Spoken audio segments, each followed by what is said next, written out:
Let's get reaction to the final two in the race for number 10. Let's speak to Conservative MP, arch-Brexiteer, former Defence Secretary, Dr. Liam Fox. Dr. Fox, welcome to GB News. Good evening. Dr. Fox, are Liz Truss and Rishi Sunak the best the Conservative Party have to offer the country?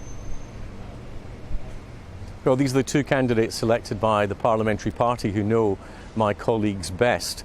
I think you made the point very clearly there that what we're talking about, this is not being in opposition where we're looking to see who might be Prime Minister in 5 years. This is who'll be Prime Minister in 7 weeks.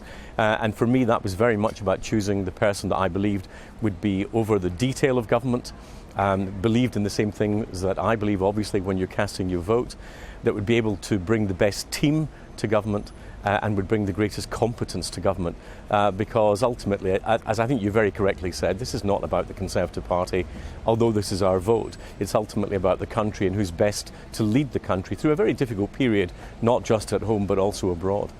Why is Rishi Sunak polling so badly among the grassroots? Why do I get so many emails to my programme here on GB News saying anyone but Rishi? Well, I get people in my own constituency who split in several ways over the campaign. I think they have very much warmed to Rishi as the campaign's gone on, and we'll see how it goes in the country. They now have a clear choice. I hope that the respective campaigns focus on the merits of their own candidates and we don't get this sort of blue-on-blue entertainment for the media but bad for the country. And I think that for me, when I sit down to, as many leadership campaigns I've now witnessed, I tend to sit down and write down the things that I believe in and then see who the candidates are that are closest to that. And I want Brexit to be successful, so I'm looking for a Brexiteer. I think that we need to have sound money in our country, and therefore I need someone who's a fiscal conservative. I need to have someone who's competent on top of all the detail, not just in economics, but across foreign policy and security and environmental and other policies too. And for me, we also need to have the person who is most likely to win an election. I mean, you mentioned there about a potential coalition between Labour and the SNP. I mean, I grew up as a Conservative and Unionist. It matters hugely to me that we can hold our country together, and the thought of Labour being in hock to a separatist SNP, you described it as hell. I mean, I'm not sure in a programme like this I can actually describe what I think about that, but you can imagine that it's worse than your own description.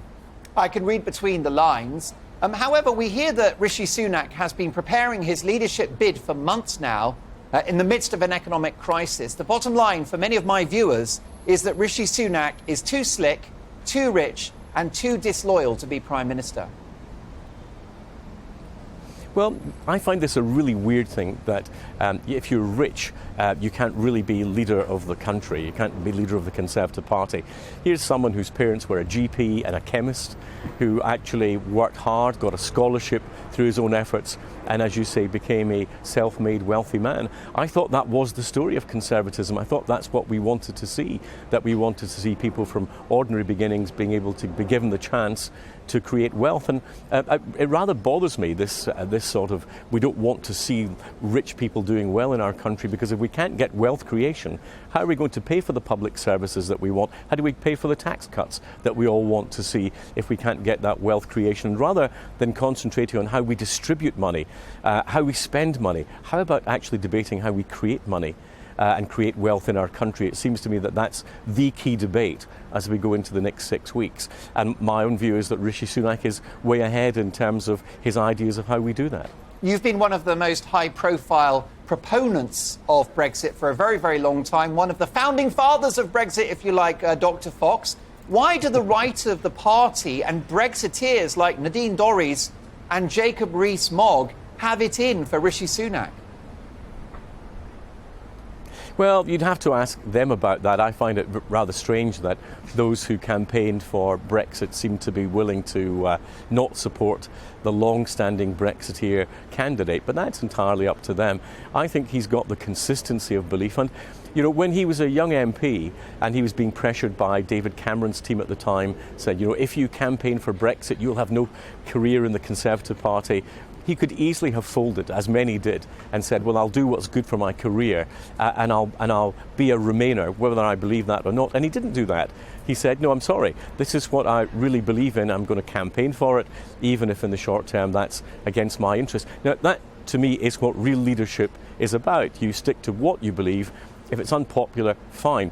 And you know, when we get to the economic arguments, Mrs. Thatcher used to say, if you want to be popular, my dear, go into light entertainment. Politics is entirely the wrong career. And we do need politicians who are willing to tell things as they are. And as they say, if things coming from politicians sound too good to be true, it's probably because they're too good to be true. And economically, we need to get back to sound public finances. And in all the debates that we saw, where I thought Rishi Sunak was by far the best performer, the one soundbite that really struck home to me was when he said, if the Conservative Party is not about sound money, what is it for? And I think we do need to get back to some of the reality of that debate, not promising things that we can't deliver, recognising that inflation has got to be dealt with first. And then if we've got sound public finances, as Mrs. Thatcher would have said, tax cuts are something which are earned. They're not there by right. Well, of course, in regards to Mrs. Thatcher, what you saw was what you got, Liam Fox. But is Rishi Sunak really all he appears to be? Because you call him a Brexiteer, and I mentioned in my monologue that he campaigned against our membership of the European Union back in his school days. And, of course, he voted Brexit in 2016, unlike his opponent, Truss. But it's rumoured in Whitehall that he's been pushing back on unleashing the true potential of global Britain as Chancellor, pushing back on cutting away red tape and properly standing up to the EU. And also, you called him sort of, you know, this sensible fiscal money man. You called him a conservative, but it's not very conservative to run a national debt that's beyond £2 trillion, a deficit in terms of day-to-day spending, and, of course, you know, the outrageous impact of COVID measures, the lockdowns, and the impact on the economy. Highest taxes since the Second World War. Not very conservative by the sounds of it. Well, of course, if Rishi Sunak hadn't been the Chancellor who, with quick thinking, brought in the furlough scheme, who knows where our economy would be today? We'd almost certainly have much higher unemployment than we have, at a huge cost to the taxpayer. We'd obviously have far fewer viable businesses than we have today. And I was one of those who said that the Bank of England carried on the quantitative easing for too long, but I have no doubt that the furlough measures that Rishi Sunak brought forward were the correct ones to have. Now, the question is, do you actually think that having spent that money, we've got to recoup it and get back to financial sanity again? Well, I think, yes, we do, and that's not going to be an easy period for us, but we have to get balance of our books much greater than we have, because borrowing money to spend or borrowing money for tax cuts is simply deferred taxation onto the next generation, and I don't find that either economically or morally very acceptable. Fox, a couple of quick ones before we let you go. Thank you so much for your time. Will Prime Minister Rishi Sunak be tough in relation to the EU and the Northern Ireland Protocol? Will he risk global ignominy by tearing up that protocol if he has to?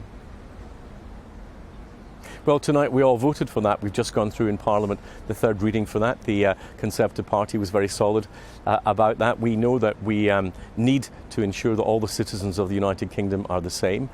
And I think there are lots of ways of dealing with this issue. The trade issue, as you know, I was Trade Secretary. The trade issue could be settled by a number of principles, not least those set out by David Trimble, the architect of the Good Friday Agreement, who said that by mutual enforcement we could deal with this. And by that, for those who don't understand that, it means that in the United Kingdom we would pass fairly tough laws that said it would be illegal to export things into the European Union through Ireland that were in breach of EU rules of origin or EU standards, and there would be reciprocal legislation on the other side. That deals with the legal trade issue, and it would be fine at the World Trade Organization and keep us within our international obligations. At that point we could say to the European Union, we've dealt with your worries about trade, what else is all this about? Because I think it's the trade is a small part, but it actually hides a lot of European ambitions, not least to keep Northern Ireland inside European law, just in case you get a Prime Minister who doesn't fancy being outside the European Union.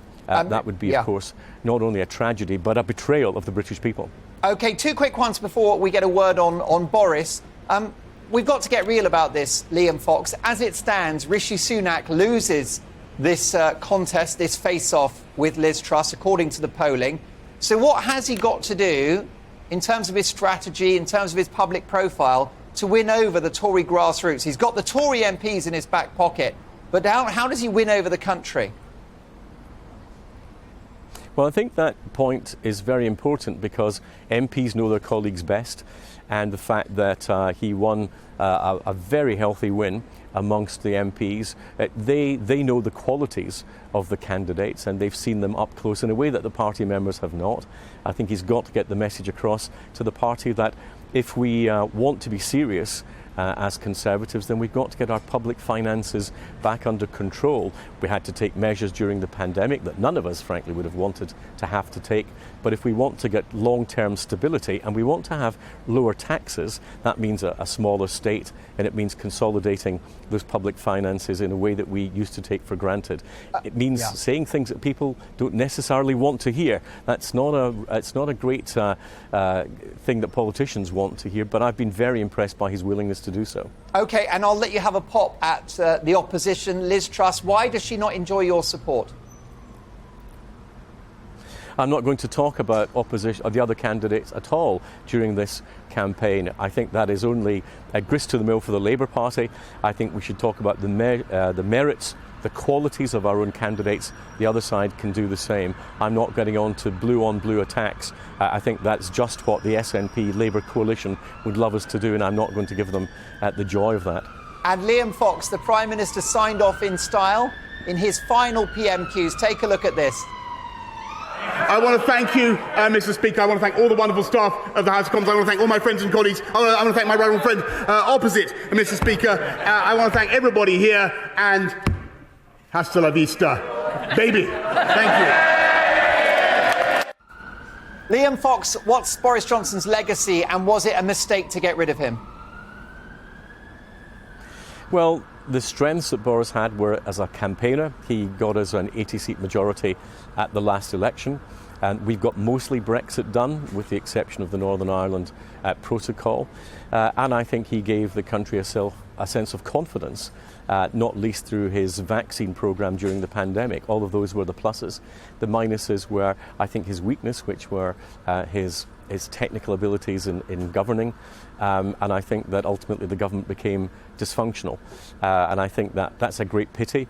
He had everything going for him as Prime Minister, but couldn't capitalise on that. I personally think that's a tragedy, but we are where we are, and we now need to take it forward, and we need to do now what is best in the interests of the country to make sure that we continue with a Conservative government and we avoid the absolute horror of a union-smashing socialist SNP coalition.